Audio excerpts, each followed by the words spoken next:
সুপ্রিয় শিক্ষার্থী, আসসালামু আলাইকুম। Shimul memorial north south school and college কর্তৃক আয়োজিত অনলাইন ক্লাসে স্বাগত। আশা করি তোমরা ভালো আছো। আল্লাহর অশেষ রহমতে আমিও ভালো আছি। তো এবার চলে আসি, আজকে আমরা নবম শ্রেণীর গার্হস্থ্য বিজ্ঞান ক্লাসে এসছি। আজকে আমাদের অধ্যায়ের নাম হচ্ছে প্রতিবন্ধী শিশু। আমাদের অধ্যায় হচ্ছে নবম এবং অধ্যায়ের নাম হচ্ছে প্রতিবন্ধী শিশু। দেখো, সবাই খেয়াল করো যে প্রথমে যে আমি শিকন ফল দিয়েছি, যে শিকন ফলে আমরা হচ্ছে এটা সম্বন্ধে কি কি জানতে পারবো, এই অধ্যায় নিয়ে অধ্যায়ের পাঠ সম্বন্ধে জানতে পারবো। তো আমরা আগে প্রথমে পড়ে নিই, একটু সবাই খেয়াল করো বোর্ডে, যে প্রতিবন্ধী শিশু কি ও এর কারণ কি জানা যাবে। প্রতিবন্ধকতা শনাক্তকরণ সম্বন্ধে সঠিক উপায়টা কি সেটাও আমরা আজকে জানতে পারবো। দৃষ্টি প্রতিবন্ধকতা ও শ্রবণ প্রতিবন্ধিতা শনাক্তকরণ এবং প্রতিবন্ধিতা প্রতিরোধ সম্বন্ধে প্রতিরোধ ব্যবস্থা গড়ে তুলতে পারবো। আমরা তাহলে আজকে পাঠের মাধ্যমে প্রতিবন্ধী শিশু সম্বন্ধে যে বিস্তারিত আলোচনাটা সেটা আমরা সঠিকভাবে আজকে জানতে পারবো। প্রথমে শিক্ষার্থীরা খেয়াল করো যে আলোচ্য বিষয়ে বরাবরের মতোই এবারও আমরা পড়ে নিব এবং সকলে খাতায় তুলে নিব। দেখো, এখানে পয়েন্ট আউট করে দেওয়া হয়েছে যে প্রতিবন্ধী শিশু, প্রথমে আছে প্রতিবন্ধী শিশু, তারপর আছে প্রতিবন্ধিতার কারণ, প্রতিবন্ধিতা শনাক্তকরণ, বুদ্ধি প্রতিবন্ধী শনাক্তকরণ, দৃষ্টি প্রতিবন্ধিতা শনাক্তকরণ, শ্রবণ প্রতিবন্ধিতা শনাক্তকরণ, প্রতিবন্ধিতা প্রতিরোধ। তাহলে আমরা প্রত্যেকটি প্রতিবন্ধী সম্বন্ধে আগে শনাক্ত করে নিব, তারপরে তাদের যে প্রতিরোধ ব্যবস্থা রয়েছে সেটা আমরা জানব। প্রথমে খেয়াল করো যে প্রতিবন্ধী শিশু, প্রতিবন্ধী শিশুটা আগে জানতে হবে যে কি বা এর সংজ্ঞা কি বা কাকে বলে। প্রথমে দেখো, আমি খেয়াল করো যে স্লাইডে লিখেছি যে একটি সুস্থ শিশু সবারই কাম্য। পরিবারে এমন কিছু শিশু দেখা যায় যাদের শারীরিক গঠন অস্বাভাবিক নয়, হাত বা পা নেই, কথা বলতে পারে না, অনেকে চোখও কম দেখে, এরাই প্রতিবন্ধী শিশু। তাহলে আমাদের বিষয়টা ক্লিয়ার করি যে হচ্ছে প্রতিবন্ধী শিশু বলতে আমরা কাকে বলছি, যারা স্বাভাবিক নয়, অস্বাভাবিক, যাদের হাত বা পা নেই এবং তারা কথাও বলতে পারে না, চোখেও কম দেখে, তাদেরকে আমরা প্রতিবন্ধী বলে থাকছি। তারপরে খেয়াল করো যে প্রতিবন্ধকতার কারণ, প্রতিবন্ধিতার কারণ কি সেটা আমি উল্লেখ করেছি পয়েন্ট আকারে। প্রথম পয়েন্টটা দিয়েছি যে জন্মের পূর্বকালীন কারণ। খেয়াল করো যে শিশু যখন মায়ের গর্ভে থাকে তখন তার মায়ের অবস্থা ও গর্ভের পরিবেশ শিশুর বিকাশকে প্রভাবিত করে। একটি শিশু যখন মায়ের পেটে থাকে বা গর্ভে ধারণ করে তখন তার কি করে, মায়ের প্রতিটি পরিবেশ সেই শিশুটাকে প্রভাবিত করে। প্রতিবন্ধী শিশু জন্ম হতে পারে বিভিন্ন কারণে, সেই কারণগুলো এখানে তুলে ধরা হয়েছে। দেখো, প্রথম পয়েন্টে আছে যে মায়ের রোগ সমূহ। মায়ের রোগ বলতে মায়ের রোগটাই হচ্ছে শিশুর মায়ের যে অসুখগুলো দেখা দেয় গর্ভধারণের সময়, সেই অসুখটা শিশুর উপর প্রভাব পড়লে আমাদের প্রতিবন্ধী শিশু হওয়ার সম্ভাবনা থাকে। মায়ের অপুষ্টি, খাদ্যের যদি অপুষ্টি হয় তাহলে প্রতিবন্ধী শিশু হতে পারে। ওষুধ গ্রহণ, ওষুধ গ্রহণ বলতে ওষুধের যথাযথ খাওয়ার অনীহা থাকলে বা কোনো সমস্যা থাকলে প্রতিবন্ধী শিশু জন্মগ্রহণ করতে পারে। ঘন ঘন খিঁচুনি যদি হয় তাহলে প্রতিবন্ধী শিশু হওয়ার সম্ভাবনা থাকে। আরেকটা লাস্ট পয়েন্ট যেটা রয়েছে যে নিকট আত্মীয়র মধ্যে বিবাহ। নিকট আত্মীয় বলতে আমরা এখানে বুঝেছি যে নিজেদের পরিবারের মধ্যে যদি একই পরিবারের ভাই বোন বা অন্য কোনো সদস্যর সাথে বিবাহ হয় বা বিয়ে হয়, সেটা হলে অনেক সময় প্রতিবন্ধী শিশু হওয়ার সম্ভাবনা থাকে। 2 নাম্বার পয়েন্টে আছে, খেয়াল করো যে শিশুর জন্মের সময় কারণ সমূহ। এখন শিশুর জন্মের সময় যে কারণগুলো রয়েছে সেই কারণের জন্য আমাদের প্রতিবন্ধী শিশু হতে পারে।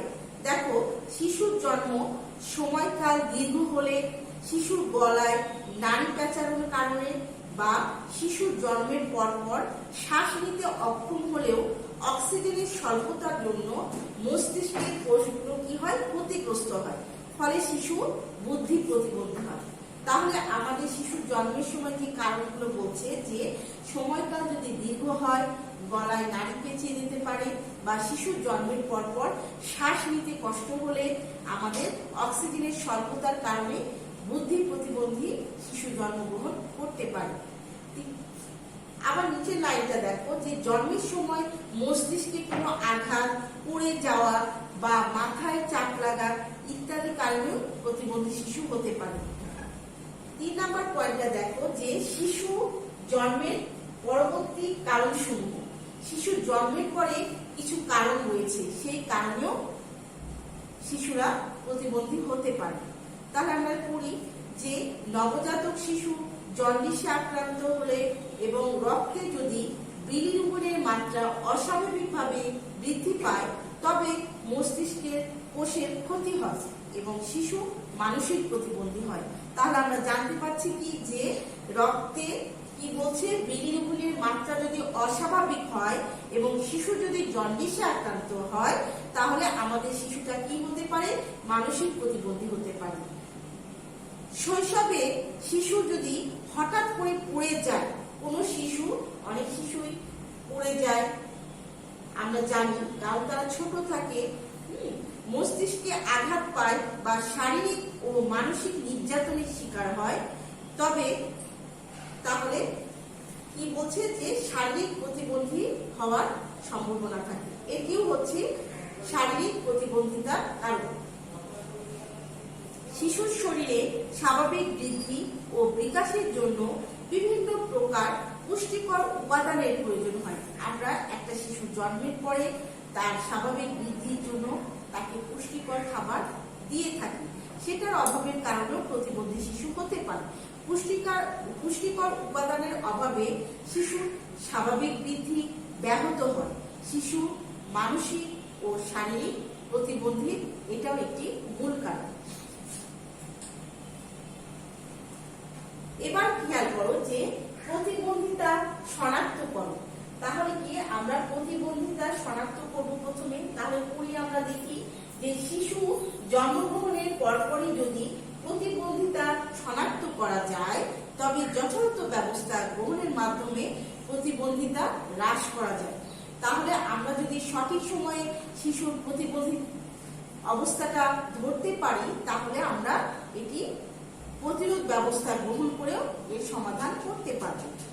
দেখো খেয়াল করে যে অতি শৈশবে শিশুর হাঁটা, চলা, বসা, কথা বলা ইত্যাদি বিষয়গুলো যদি যথাযথভাবে না হয়, তবে বুঝতে হবে শিশু প্রতিবন্ধিতার আশঙ্কা আছে। কারণ এই জিনিসগুলো যদি একটি শিশুর মধ্যে স্বাভাবিক না হয়, তাহলে এটা প্রতিবন্ধী হওয়ার একটা গুরুত্বপূর্ণ লক্ষণ। এবার খেয়াল করো যে শারীরিক প্রতিবন্ধী শনাক্তকরণ। তাহলে বেশিরভাগ শারীরিক প্রতিবন্ধিতা শিশু জন্মের পর চোখে দেখেই বোঝা যায়। শারীরিক প্রতিবন্ধী বলতে আমরা শরীরের বিভিন্ন অঙ্গ প্রত্যঙ্গের কথা বলে থাকছি এখানে, যে এটা কিন্তু আমরা স্বাভাবিকভাবেই শিশু জন্মের পরে বুঝতে পারবো যে হচ্ছে এটা কি প্রতিবন্ধী। আবার কিছু শারীরিক প্রতিবন্ধিতা শিশুর বেড়ে ওঠার সাথে সাথেও এই জিনিসটা প্রকাশ পায়।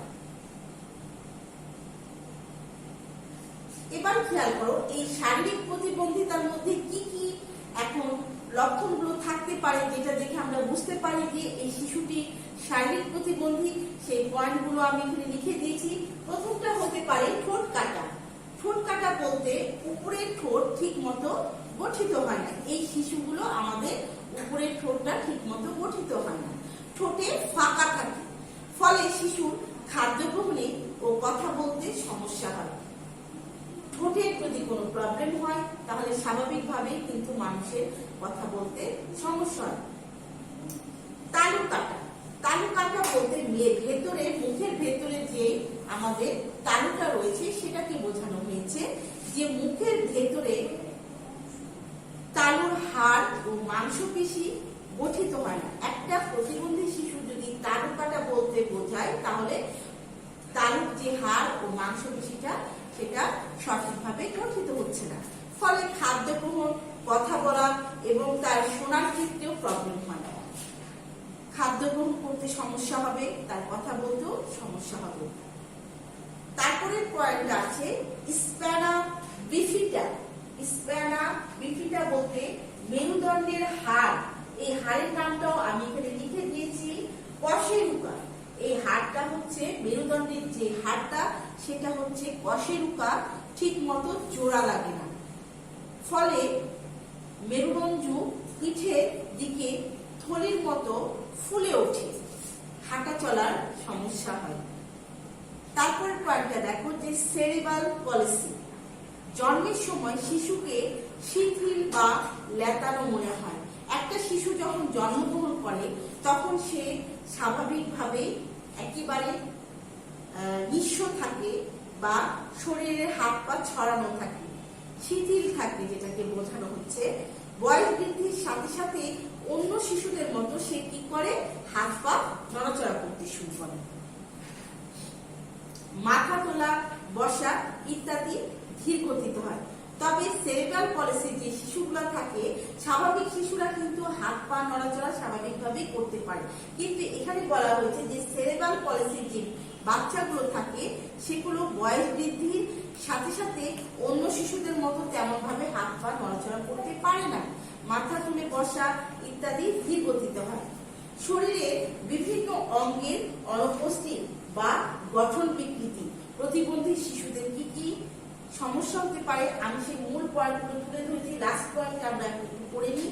শিশু শরীরে বিভিন্ন অঙ্গের অনুপস্থিত বা অসম্পূর্ণতা নিয়ে জন্মগ্রহণ করে। প্রতিবন্ধী শিশুদের কথা এখানে বলা হয়েছে, অর্থাৎ হাত পা আঙ্গুল থাকে না বা গঠন অসম্পূর্ণ হয়, দেহের গঠনও বিকৃত হতে পারে।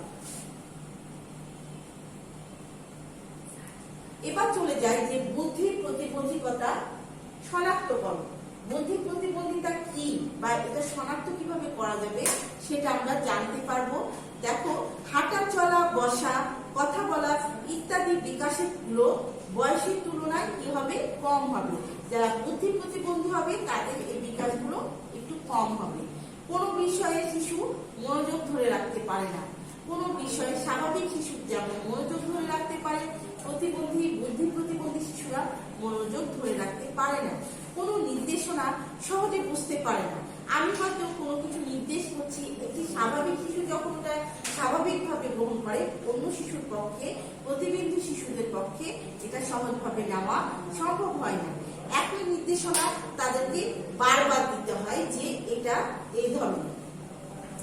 শিশু কোনো শিক্ষণ সহজে গ্রহণ করতে পারে না, এমনকি মলমূত্র ত্যাগের শিক্ষণও সহজে গ্রহণ করতে পারে না। সূক্ষ্ম কোনো কাজ করতে পারে না। একটি বুদ্ধি প্রতিবন্ধী শিশু যদি বুদ্ধি না থাকে তাহলে সূক্ষ্ম কাজ সে কিভাবে করবে, তার পক্ষে সেটা সম্ভব হয় না। অবাঞ্ছিত আচরণ করে, তারা মানসিকভাবে তারা মেন্টালিটি হচ্ছে প্রবলেমে ভোগে। সমবয়সীদের সাথে মিশতে পারে না। তাদের সমবয়সী যে শিশুগুলো থাকে তারা স্বাভাবিকভাবে বুদ্ধি প্রতিবন্ধীরা মিশতে পারে না। সামাজিক আচরণ ঠিক মতো প্রদর্শন করতে পারে না। ঘন ঘন অজ্ঞান হয়ে যায়। যারা বুদ্ধি প্রতিবন্ধী হয় তাদের ঘন ঘন অজ্ঞান হয়ে যাওয়ার স্বভাব থাকে এবং তাদের মধ্যে খিঁচুনি হওয়ার প্রবণতাটাও দেখা যায়। এবার দেখো, বুদ্ধির প্রতিবন্ধিতার সাথে আবার কিছু সম্পর্কিত, এর সাথে সম্পর্কিত আবার কিছু রোগ রয়েছে। সেই রোগগুলো সম্বন্ধে আমরা জানি। প্রথমে আমরা দেখেছি যে 1 নম্বরে দেওয়া আছে মাইক্রোসেফালি। মাইক্রোসেফালিটা কি? মাথার আকৃতি অস্বাভাবিক ছোট হয়, এতে মাথার পরিমাণটা ছোট হয়। এরা গুরুতর বুদ্ধি প্রতিবন্ধী হয়। এরা একদম সিরিয়াস যেটাকে বলে সেই প্রতিবন্ধী এই শিশুগুলো হয়ে থাকে। তারপরে আছে হাইড্রোসেফালি। হাইড্রোসেফালি কি? মাথার ভেতরে তরল পদার্থ জমে থাকে, ফলে মাথার আকৃতি অস্বাভাবিক বড় হয়। মাইক্রোসেফালিতে মাথার আকৃতি ছোট হয় এবং হাইড্রোসেফালিতে মাথার আকৃতি অস্বাভাবিক বড় হয়। এরাও কিন্তু গুরুতর প্রতিবন্ধী হয়। তারপরে 3 নম্বরে আছে যে ডাউন সিনড্রোম। ডাউন সিনড্রোমটা কি? গোলাকার হয়, মুখমণ্ডলটা গোলাকার হবে, তীর্যক চোখ হবে ও চোখের পাতা পুরু হয়। জন্মের সময় শিশু দুর্বল ও শিথিল থাকে। হাত পা ও ঘাড় খাটো হয়। খাটো হয় বলতে আমরা যেটা ছোট সেটাকেই বুঝে থাকি, যে প্রয়োজনের তুলনায় ছোট, খাটো। তারপরে ক্রিটিনিজম, 4 নম্বরে আছে ক্রিটিনিজম। শারীরিক ও মানসিক বিকাশ বিলম্ব হয়। যে আমাদের শারীরিক ও মানসিক বিকাশ রয়েছে সেটা বিলম্বিত হয়। বিলম্ব বলতে দেরি হয়। শিশুর দেহে থাইরয়েড হরমোন উৎপাদন কম হয়, যে কারণে শিশুর মানসিক ও স্বাভাবিক বিকাশটা কম হয়। ফলে যে লক্ষণগুলো প্রকাশ পায়, শিশু খুব ধীরে ধীরে বেড়ে ওঠে, আস্তে আস্তে। ধীরে ধীরে বলতে এখানে বোঝানো হচ্ছে যে স্বাভাবিক যেটা মানুষ বৃদ্ধিটা থাকে সেটা প্রয়োজনের তুলনায় কম হয়। কপাল ছোট হয়, মুখমণ্ডল ও হাত পা ফোলা এবং বুদ্ধির প্রতিবন্ধিতা থাকে।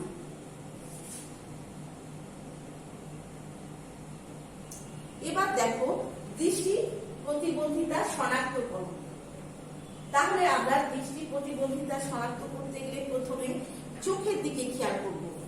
চোখটা বলতে কি বোঝানো হয়েছে দেখো, এখানে চোখের পাতা লাল হওয়া, ফুলে যাওয়া, চোখের পাতার কিনারে শুষ্ক আস্তরণ, এগুলো হচ্ছে দৃষ্টি প্রতিবন্ধিতার লক্ষণ। চোখ থেকে তরল পদার্থ বের হয়। ঘন ঘন চোখ রগড়ানো ও চোখ কুঁচকানো হচ্ছে দৃষ্টি প্রতিবন্ধিতার কারণ। বর্ণ চিনতে ভুল করা। আমরা দৃষ্টিতে যদি আমাদের চোখে যদি কোনো দেখতে প্রবলেম হয় বা সমস্যা থাকে, তাহলে কিন্তু আমাদের দূরের অথবা কাছের বর্ণ চিনতে সমস্যা হয়। বর্ণ উল্টাও আবার দেখা যায়। লেখার সময় অসুখ ফাঁক দেওয়া, অতিরিক্ত ফাঁক দেওয়ার কারণে লেখা বড় বড় হয়, যেটা দৃষ্টি প্রতিবন্ধকতার কারণ। সারি সোজা না রাখতে পারা, লেখার লাইন যেটাকে বোঝানো হয়েছে যে দৃষ্টি প্রতিবন্ধী যারা হয় তারা লেখার লাইনটা সোজা রাখতে পারে না। কাছের বা দূরের জিনিস দেখতে সমস্যা হওয়া বা দেখতে না পাওয়া। একটু আগে আমি বলেছি যে কাছের অথবা দূরের জিনিস দেখতে যাদের সমস্যা হয় তাদেরকে আমরা দৃষ্টি প্রতিবন্ধী বলে থাকি। এবার খেয়াল করো শ্রবণ প্রতিবন্ধিতা শনাক্তকরণ। শ্রবণ বলতে কানের কথা বলা হচ্ছে, যেটা আমরা শুনতে পাই। শ্রবণ শক্তি যেটাকে বলা হয়ে থাকে, যেটা আমরা শুনতে পাই, সেটা শনাক্ত করবো আমরা যে কোন প্রতিবন্ধীগুলো। কানের গঠনগত ত্রুটি বা বিকৃতি থাকলে কান পাকা রোগ ইত্যাদি সমস্যা থাকে, যেটা হচ্ছে শ্রবণ প্রতিবন্ধকতার একটি অন্যতম কারণ। উচ্চারণের ক্ষেত্রে অস্পষ্টতা বা ব্যঞ্জনবর্ণ উচ্চারণের অসুবিধা বা কথা কম বলাও হচ্ছে শ্রবণ প্রতিবন্ধিতার মধ্যেই পড়ে থাকে। শিশু শোনার সময় কানে হাত দিয়ে শোনার চেষ্টা করে। রেডিও টিভি শোনার সময় শব্দ বাড়িয়ে দেওয়া বা কাছে গিয়ে শোনা শ্রবণ প্রতিবন্ধীর মধ্যেই পড়ে থাকে। কোন প্রশ্ন বারবার করা বা এক প্রশ্নের উত্তর জিজ্ঞেস করা কিন্তু আমরা অন্য প্রশ্নের উত্তর দেওয়া, এটা হচ্ছে কম শোনার কারণে হয়ে থাকে। কথা না বলে হাত ও মুখ ভঙ্গিমার মাধ্যমে বা ইশারায় ভাব বিনিময় করা। যারা কানে শুনতে পায় না, শ্রবণ প্রতিবন্ধী হয়, তারা কথা না বলে কি করে হাত ও মুখে ইঙ্গিত করে থাকে এবং তাদের ভাব বিনিময় করে। এবার দেখো যে আমরা বিভিন্ন প্রতিবন্ধী সম্বন্ধে জানলাম, সেই প্রতিবন্ধী আবার কিভাবে প্রতিরোধ করা যায় সেইটারও ব্যবস্থা রয়েছে। আমরা স্লাইডের মাধ্যমে জানি তাহলে যে প্রতিবন্ধিতা কিভাবে রোধ করা যায় সেই বিষয়গুলো। 1 নম্বরে আছে গর্ভকালীন সময় পর্যাপ্ত পুষ্টিকর খাবার। এই গর্ভকালীন সময় বলতে মায়ের গর্ভে যখন সন্তান ধারণ করে তখন আমাদেরকে কি করতে হবে? পর্যাপ্ত পরিমাণে পুষ্টিকর খাবার খেতে হবে। পুষ্টিকর খাবার না খেলে অনেক ক্ষেত্রে শিশু পূর্ণাঙ্গ সময়ের আগেই জন্মগ্রহণ করে ফেলে অথবা শিশু কম ওজনের হয়। তো এই বিষয়টা আমরা সকলেই খেয়াল রাখবো। ওষুধ গ্রহণে সতর্কতা। গর্ভাবস্থায় ডাক্তারের পরামর্শ নিতে হবে। ওষুধ গ্রহণ, মাদক, সিগারেট থেকে বিরত থাকতে হবে। কিছু কিছু জন্মগত ত্রুটি এবং মানসিক বা বুদ্ধি প্রতিবন্ধিতা প্রতিরোধ করার জন্য মাকে অবশ্যই সচেতন থাকতে হবে। প্রতিষেধক টিকা গ্রহণ। বুদ্ধি প্রতিবন্ধিতা রোধ করতে হলে গর্ভধারণের আগে রুবেলা ভাইরাস বা জার্মান হাম প্রতিষেধক টিকা নিতে হবে। এই টিকা অবশ্যই মাকে বাচ্চা যখন গর্ভে ধারণ করবে তখনই নিতে হবে। 4 নাম্বার হচ্ছে স্বাস্থ্যকর পরিবেশ রক্ষা। এখন আমাদের আশেপাশে পরিবেশ রয়েছে, সেটা স্বাস্থ্যকর রাখার বিষয়টা আমাদেরকে খেয়াল করতে হবে। ঘনবসতি ও অস্বাস্থ্যকর পয় নিষ্কাশন ব্যবস্থা গুরুতর প্রতিবন্ধিতা সৃষ্টির অন্যতম কারণ। যারা গুরুতর প্রতিবন্ধী হয় তাদের ক্ষেত্রে এই অস্বাস্থ্যকর পরিবেশ বিরাট ভূমিকা পালন করে। তাই স্বাস্থ্যকর পরিবেশ রক্ষায় আমাদের প্রত্যেককে চেষ্টা করতে হবে। এবার দেখো 5 নম্বর পয়েন্টে কি বলেছি, যে বেশি বয়সে সন্তান ধারণ রোধ। বেশি বয়সে সন্তান গ্রহণ বুদ্ধি প্রতিবন্ধিতার অন্যতম কারণ। যারা প্রয়োজনের চেয়ে একটু বেশি বয়সে গর্ভধারণ করে সেই সময় আমাদের বাচ্চাটা শিশু প্রতিবন্ধী হওয়ার বুদ্ধি প্রতিবন্ধী হওয়ার সমস্যাটা বেশি দেখা যায়। রক্তের সম্পর্কের মধ্যে বিবাহ রোধ। যাদের মধ্যে আমাদের রক্তের সম্পর্ক রয়েছে, যারা আমাদের নিকটাত্মীয় রিলেটিভ, তাদের ক্ষেত্রে তাদের সাথে বিবাহটা আমাদেরকে রোধ করতে হবে। ঘনিষ্ঠ রক্তের সম্পর্কের মধ্যে বিবাহ বন্ধ করতে না পারলে সব ধরনের প্রতিবন্ধিতা অনেকাংশেই কমে যাবে। আঘাত ও রোগ সংক্রমণে দ্রুত ব্যবস্থা গ্রহণ। শিশুর কানে রোগ, মাথার আঘাত বা রোগ সংক্রামক হওয়ার সাথে সাথে ব্যবস্থা গ্রহণ করতে হবে এবং ডাক্তারের পরামর্শ নিতে হবে। এবার দেখো শিক্ষার্থীরা, আমি অধ্যায়টা পুরোটা তোমাদের সামনে আলোচনা করেছি। সেটার পরিপ্রেক্ষিতে আমি মূল্যায়নের 4টা কোশ্চিন দিয়েছি। আমরা প্রত্যেকে কোশ্চিনটা খাতায় তুলে নিই, বরাবরের মতো এবারও খাতায় তুলে নিব। দেখো, কোন শিশুকে প্রতিবন্ধী শিশু বলা হয়? মা ও সন্তানের RH উপাদানের মধ্যে মিল না থাকাকে কি বলে? দৃষ্টি প্রতিবন্ধিতার কারণ ব্যাখ্যা করো। প্রতিবন্ধী শিশুর প্রতিরোধ ব্যবস্থা কি? এই বিষয়গুলো আমরা আলোচনা করেছি। আমরা পাঠ্যপুস্তক দেখে আমরা একটু আরো ভালো করে বেশি করে পড়ে নিব, যেন আমাদের ফিডব্যাক দিতে বা গাইডেন্স দিতে সুবিধা হয়। এখানে দেখো, নেক্সট ডে আমি পড়া দিয়েছি টপলেস। উক্ত অধ্যায় বলতে আমি পুরো অধ্যায়টাকে বুঝাইছি এখানে, যে নেক্সট ডে টপলেসটা পুরো অধ্যায়ের উপরেই হবে। এবং ব্যবহারিক দিয়েছি। দেখো, এখানে ব্যবহারিকটা যেহেতু আমরা করোনা ভাইরাসে অনলাইনে ক্লাস করছি, সেহেতু আমরা ব্যবহারিকটা হাতে করার সুযোগ পাচ্ছি না। তবে আমরা বাসায় এই ব্যবহারিকের বইয়ে সঠিক পদ্ধতিগুলো দেওয়া আছে, আমরা বাসায় চেষ্টা করব এবং এই সমস্যার সমাধান খুঁজে পাওয়ার চেষ্টা করব। এখানে যে ব্যবহারিকটা আমি দিয়েছি, যে কাপড়ে ব্লক বাটিক করার পদ্ধতি নিজে নিজে বাসায় চর্চা করবে। কারণ আমরা স্কুলে যেহেতু আসতে পারছি না, সেহেতু আমরা প্র্যাকটিক্যাল গুলো বাসায় বেশি বেশি করে চর্চা করব এবং চেষ্টা করব যে ব্লক বাটিক কিভাবে করা যায়। তাহলে আমরা পরবর্তী টপলেসের জন্য আমরা বেশি বেশি করে পড়ব এবং সকলকে পরবর্তী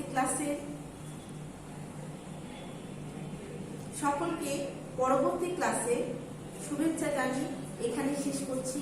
সকলকে ধন্যবাদ।